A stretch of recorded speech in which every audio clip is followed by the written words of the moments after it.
우상 숭배를 하며 화려한 신기루를 쫓으나 태반이 다 죽었잖아. 생명 없는 존재가 되어 양심조차 파산한 채 거품만 붙들고 폭동을 일으킨들 누가 알아주노?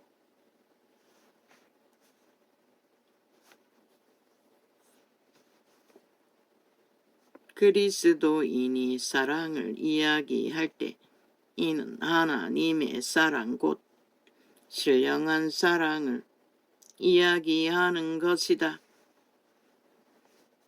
그분의 사랑은 노예가 된 인류를 구하는 사랑인 것이라. 그들을 그곳에서 벗어나게 하기 위해.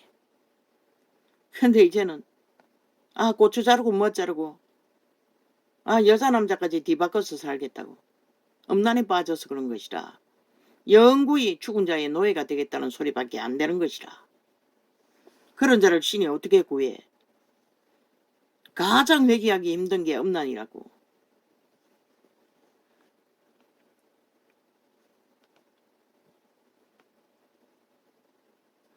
유일하게 이혼을 허락한 것이 바람난 똥개들과는 이혼하라고 했어요. 하나님의 사랑 곧 신령한 사랑을 이야기하는 것이다. 많은 사람들이 신령한 사랑과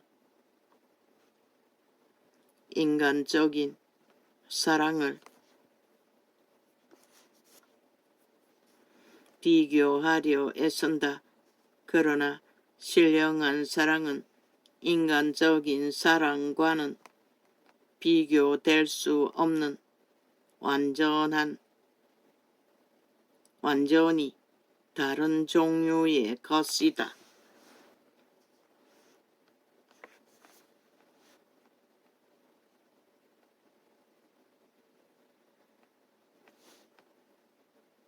어떤 것?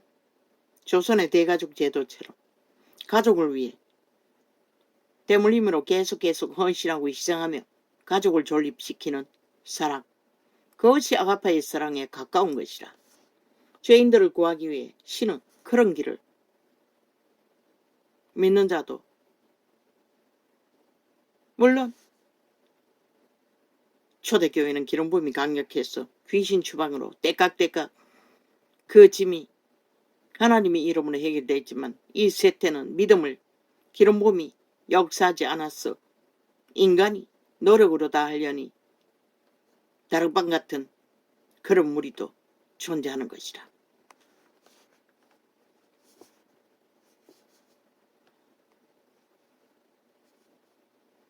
인간적인 사랑과는 비교될 수 없는 완전한 다른 종류의 것이다.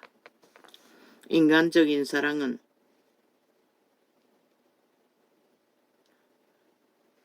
변하기 마련이다. 왜? 일찍이 말했잖아. 도적의 소욕은 그 누구도 맞춰줄 수 없다고. 죽은 자가 무슨 놈의 지조가 있겠어. 저 나라 중심에서 패거리가 사조직을 운영하며 공산주의를 외치는 자들을 보라고. 그들이 무슨 중심이 있고 기존이 있더노. 그게 바로 도적의 특징인 것이라. 죽이고 몰락시키는 자예. 절대로 믿어서는 안 되는 인간적인 사랑은 변하게 마련이다. 아버지야, 나도 이제 건강하게 살기 위해 직접 말하는 것보다 물론 말해야 합니다. 아버지께 맡깁니다. 축사로 하루아침에 정으로 바뀔 수 있다. 인간적인 사랑은 그렇다는 것이다. 이 세태에 만연하게 벌어지는 그들의 사랑팔이 정오가 된다는 것이다. 어떤 때는 부드럽고 어떤 때는 안정됐다. 안정됐다가도 어떤 때는 가혹하다. 왜? 그들의 양심이 선한 양심에게만 붙들려 있어도 지금처럼 그렇게 요동하지는 않을 터인데 대다수는 양심이 파산돼요. 그저 귀신이 흔들면 흔든 대로 흔들릴 뿐인 것이라. 그래서 모든 문제가 일어나는 것이라. 그런데 인간일 뿐인 국가 조직이 무슨 수로 귀신에게 잡혀 흔들리는 자들을 보호해주겠다고 뻥튀기를 하고 있어. 오히려 원망받을 일을 만들어서 하고 있다고. 결과가 없으면 또 누굴 원망하노? 안 한 것보다 못하잖아. 맡기라고 경찰에. 그 일은 돌리라고. 물론 치료받아야 할 만큼 심한 자가 있다면 치료와 상담은 제공할지라도.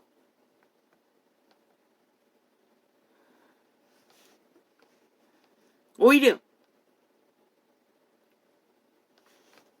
공의와 정의를 세우라고. 선한 양심을 전파라고. 초등의 도덕이라도.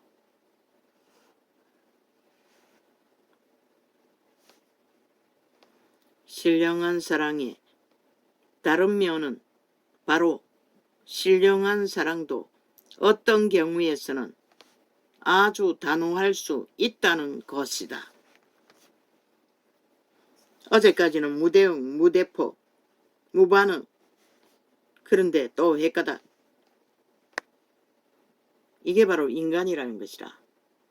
인간은 아무리 천국에 가서 기름 부음을 물 붓듯이 부어도 한계는 있다는 것이다. 물론 이 고백을 한 것은 천국에 가서 기름 부음 받지 못했을 때인 것이다. 예를 들어 예수님께서 이 세상에 인간으로 계실 때 그는 사랑의 사람이셨다. 그분은 온전히 이루셨다고 했어요. 우리 조선의 때처럼 부모를 공경하고 율법조차 완전히 지키셨던 것이라. 거룩하게. 그러나 주님께서 성전에서 장사하는 자들을 무섭게 내치셨던 모습을 기억하는가? 그분은 단호하게 하나님을 우롱하는 것은 용납하지 않았던 것이라. 죽을 짓이기 때문에. 케렌색인이 그것을 말하고 있어요.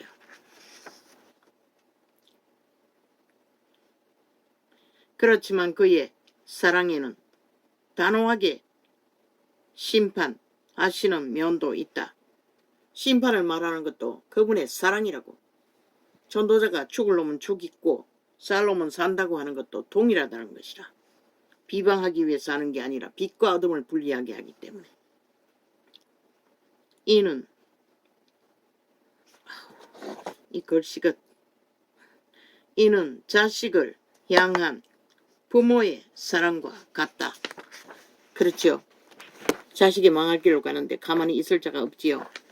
새끼들을 다 망하게 한 게 이 세대 속의 부모들이 새끼들을 너무 과잉 보호해서 그렇게 된 것이라. 대가리 얻어먹고 손바닥 맞고 오만 짓을 다 당해도 세상을 배웠을 뿐 그것으로 죽은 자는 별로 없을 것이라. 우리 때는. 사람들은 수년 동안 이렇게 말해왔다. 아이를 망치려면 매를 아끼라. 무명인들의 개소리 아이가. 이제 부모까지 고발할 만큼 물론 무자비하게 때리는 부모 노릇 못할 자들도 있기는 있지만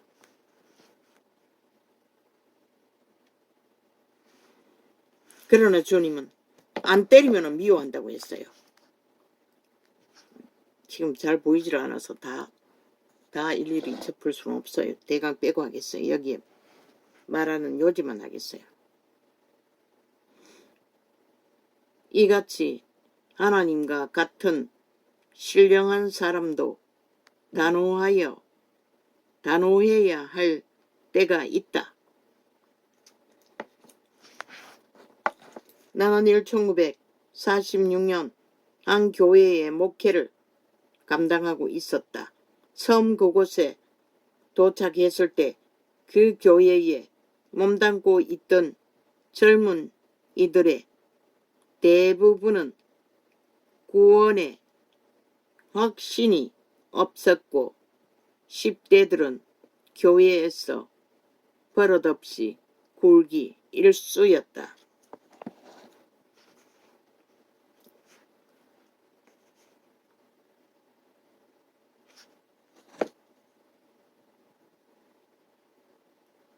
그 당시 우리에게는 작은 방 크기의 강당 하나가 전부였다. 케네스 에긴에게 주어진 것은 강단, 작은 방만한 강단. 거기서 설교를 했다는 것이다. 그리고 뭐 유아방, 그리고 교인들이 있는 300명까지 들어갈 수 있는 넓은 성전, 교회다. 10대들은 예배 시간마다 맨 뒤에 앉아서 말하고 웃고 계속해서 큰 소리로 내곤 했다. 너무 크게 말하고 떠들어서 설교하는 동안에 또 무슨 말들을 하고 있는지 다 알 수 있을 정도였다. 나는 그런 짓을 해도 복음을 전할 수 있어요. 그러나 케네스에게는 그 방법은 몰랐다는 것이다. 원칙이 너무 강했어. 그렇게 장장 이분은 3년 동안에 참았다는 것이다. 아니 3개월 동안. 맞지?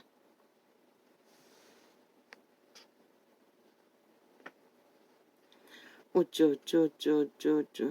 나는 몇 개월을 참았다.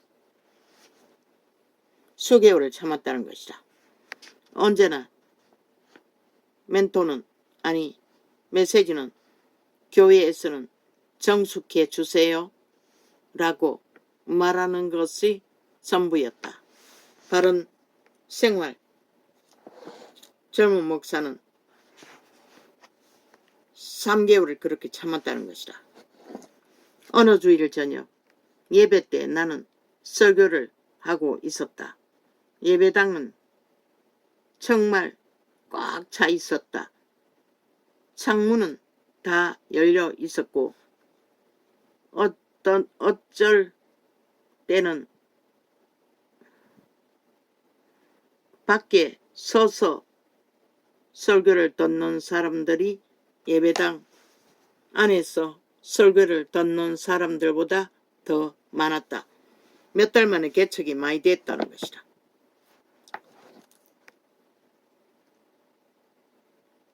두 젊은이가 있었는데 그날 교회에 새로 나온 사람들 같았다.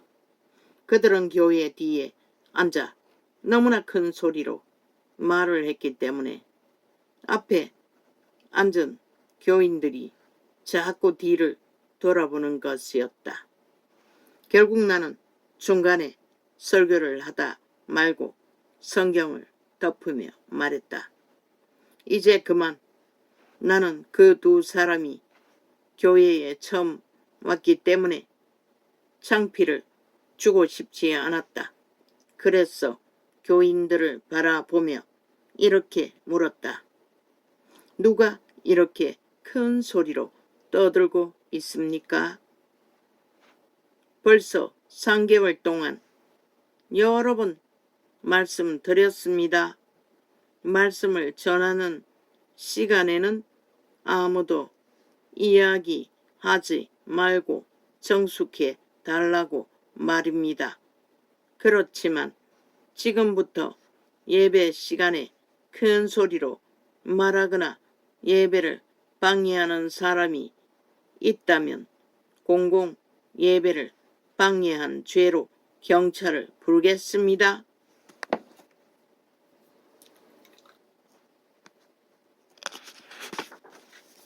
그런데 그곳에서는 전임 이분이 오기 전에도 이런 일이 종종 있었다고 합니다.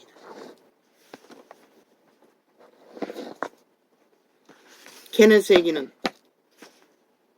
아가페 사랑만 전했는데 겪어보니 그것만으로는 안 됐다는 것이다. 그리고 이분은 그들을 한 사람 한 사람 망나니들의 가족을 찾아가서 직접 부모들에게 고발할 거라고 대면하고 말했고, 부모들은 어떤 부모는 그렇게 하라고 하고 어떤 부모는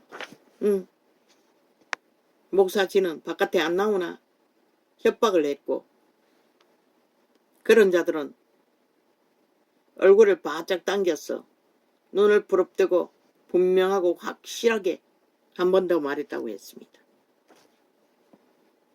그리고 결국 경찰을 부르지 않고 부모를 잡음으로써 제압했다고.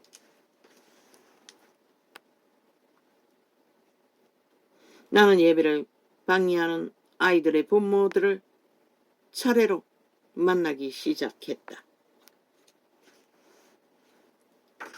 이브엔에게는 아직 이때는 천국의 오른손바닥에 은사의 기름 부음은 안 받았고, 처음 믿을 적에 지옥과 천국을 그 방 안에 빛이 조여할 만큼 강력하게 받았던 그것으로 지금 18세라고 했는데,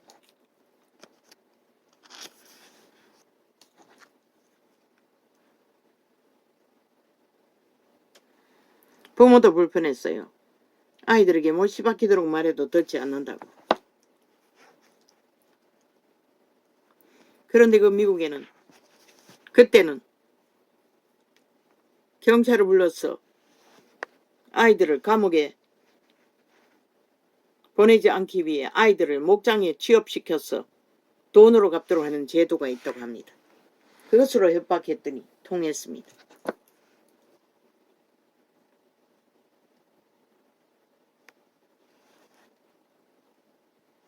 그래서 부모에게 아이들을 옆에 앉혀놓고 관리하라고 했습니다.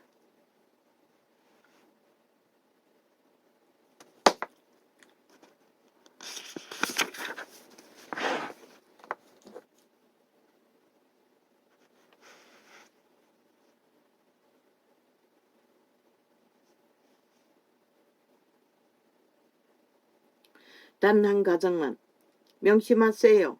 저는 그 어느 것에 대해서 아무 거리낌도 없고 그 누구도 두렵지 않습니다. 그래서 케네스 에긴이 그 부모에게 바짝 다가가서 똑바로 똑같은 말을 했다고 했습니다.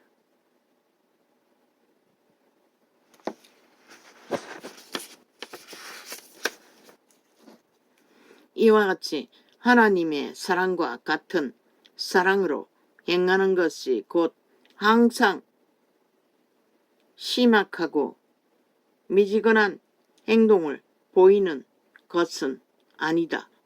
남에게 짓밟혀도 웃고 있을 것이 아니다. 그런데 앞에도 그렇게 하라고 이분이 말했는데, 그거는 이 일이 있을 때 이 이후의 일입니다.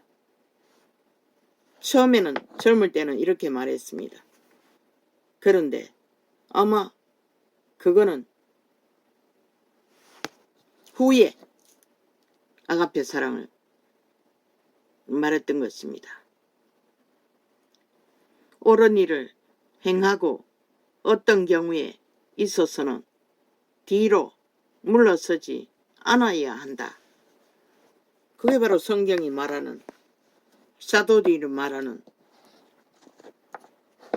진리의 외침입니다. 이 전도자도 4년이나 외쳤던 목회 초기 시절에 이었다. 나는 아직 아이 같은 어린 목회자로서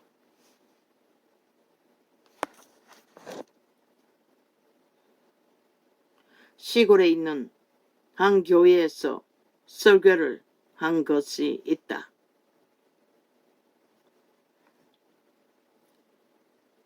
후에는 성령 침례를 받았으나 그 당시만 해도 나는 아직 성령 침례도 받지 못했다.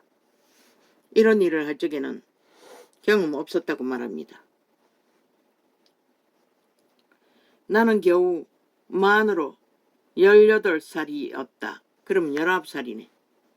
그리고 내가 묵었던 가정에는 17살과 18살 된 형제들이 있었다.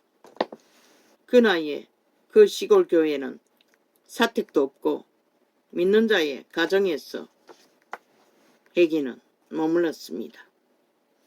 그리고 결과는 완전히 휘어잡았습니다. 모든 자들은 단호하게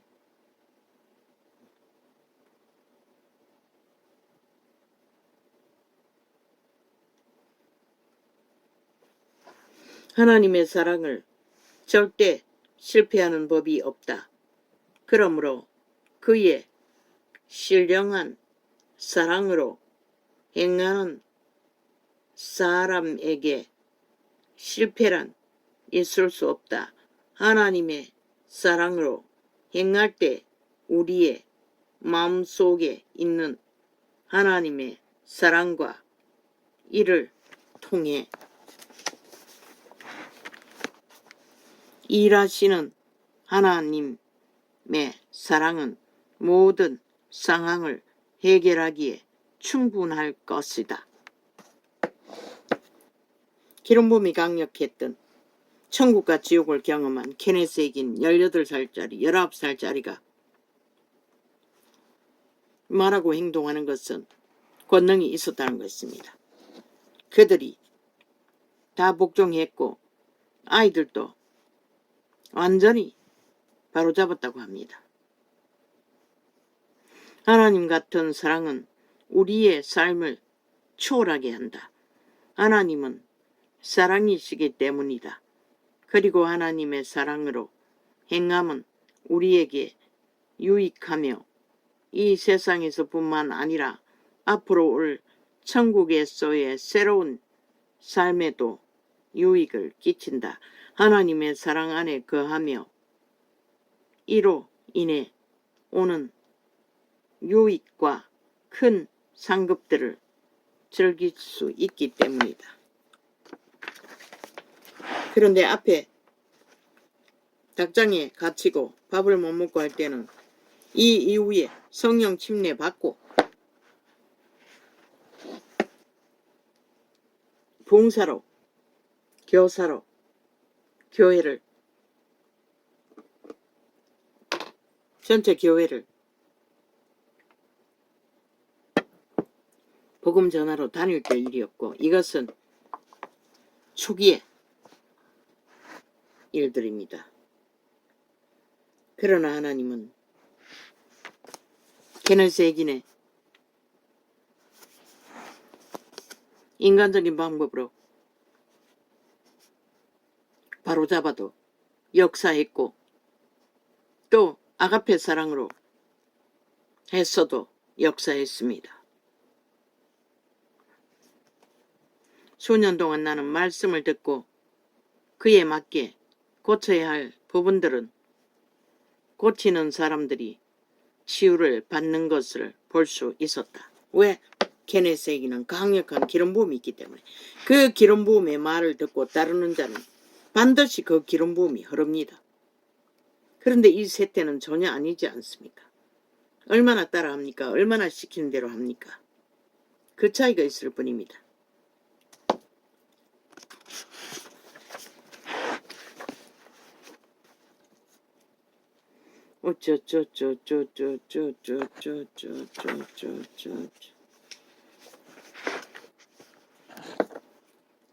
그 많은 사람들이 그 당시 능력이 있는 치유 사역자에게서 말했지요. 떤다고. 비디오 보았습니다. 짧은 비디오. 예언마니아는 그 마지막 교회라고 했던 거기서 케네스 에긴의 비디오를 짧게 보았는데 디스코 추는 것처럼 떨었습니다. 앉아서도 그렇게 떨고 서서도 떨고 서서 떠는 것은 찬양대가 악기 연주하다가 갑자기 기름부음이 임하자 막 서서 막 디스코 추듯이 막 몸부림을 치는 것입니다. 그걸 떤다고 했던 것입니다.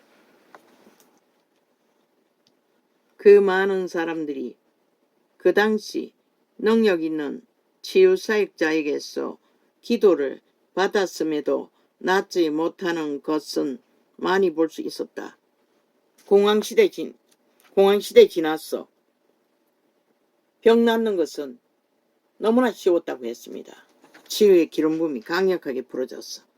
그런데도 그 가운데서도 낫지 않는 자들이 있었다고 합니다. 왜? 말씀을 듣고 따라하지 않았기 때문에, 믿음을 실행하지 않았기 때문에. 특히 치유, 부흥이 여기저기서 많이 일어났다. 그 시기에도 말이다. 그런데도 낫지 않는 자는 안 낫다고 합니다. 그것은 이유는 하나. 말씀대로 따라 행하고 실천하지 않았기 때문에. 특히 원수 맺은 것이 가족 간에, 믿음의 가족 간에, 믿음의 형제 간에 맹 것이 있을 때는 잘나지 않았다고 합니다.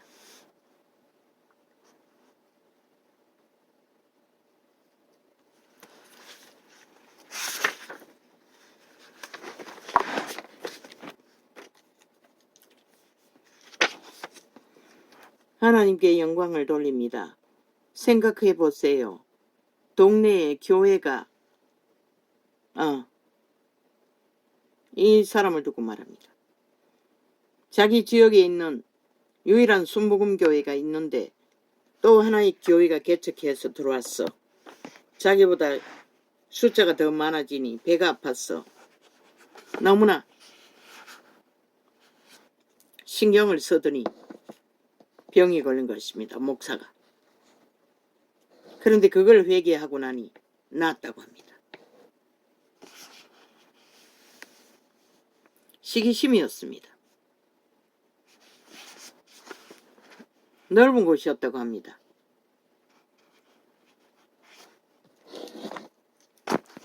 자기 교인들을 뺏긴 게 아니라 자기 교인도 불어나고 그 개척교회도 불어나고 그런데 시기심 때문에 병이 생겼다는 것입니다.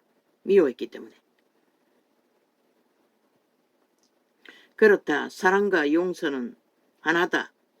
마음속에는 악한 마음을 가지고 있으면서 사랑으로 행하고 있다고 말할 수는 없다. 거짓되이 행하는 것을 하지 말라고 합니다.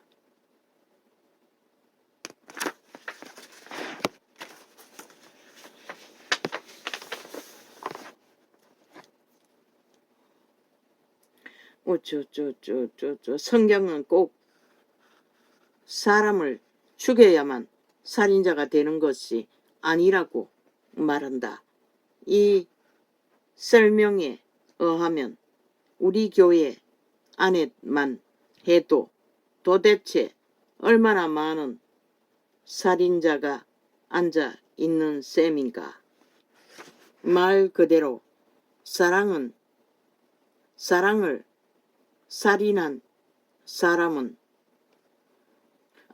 사람을 살인한 사람은 자기의 죄값을 치른다. 그러나 하나님의 관점에서 우리가 누군가를 미워하고 있다면 하나님은 우리가 마음으로 살인자가 된다고 말씀하신다. 그래서 범죄를 당하고 원한에 쌓이면 오히려 더 죽을 병에 걸리고 왜? 범죄를 당하는 순간 귀신이 침략하기 때문입니다. 그것을 떨쳐버리기 위해서는 그 범죄한 자와 관계를 화평으로 풀어야 하는데 그게 안 되면은 생병이 생긴다고 합니다.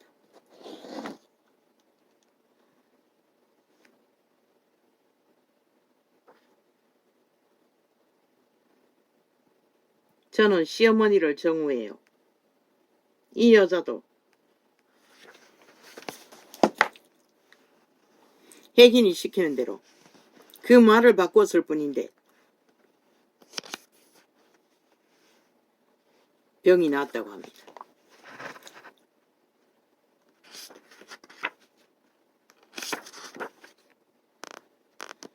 정우한다는 말을 사랑한다고 바꿨을 뿐인데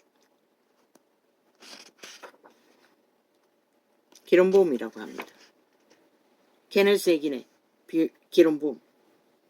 이 자는 아무도 미워할 대상이 없고 원한을 가질 대상도 없었습니다. 그런데도 왜 병이 걸립니까? 뭐 원래부터 오만 병을 다 앓고 있었습니다. 태어날 때부터.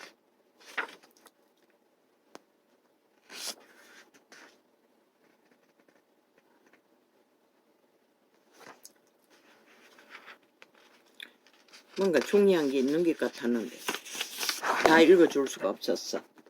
몇 가지만 했는데 찾을 수가 없습니다. 아, 저 메모된 게 있었지. 맞아.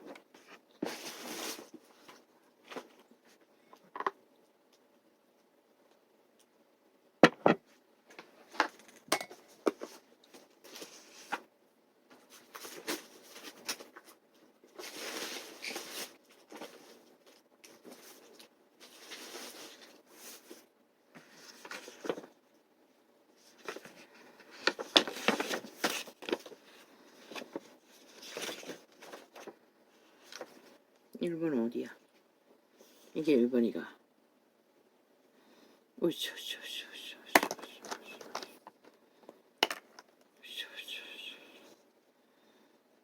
돈 내면 뭘 적은 거야?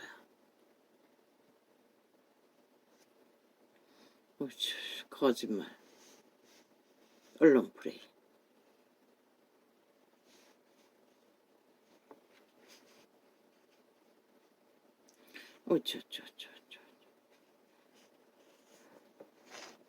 이승만.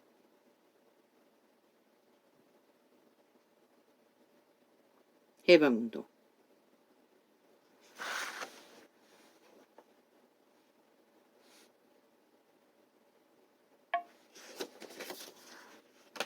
이건 또 뭐냐?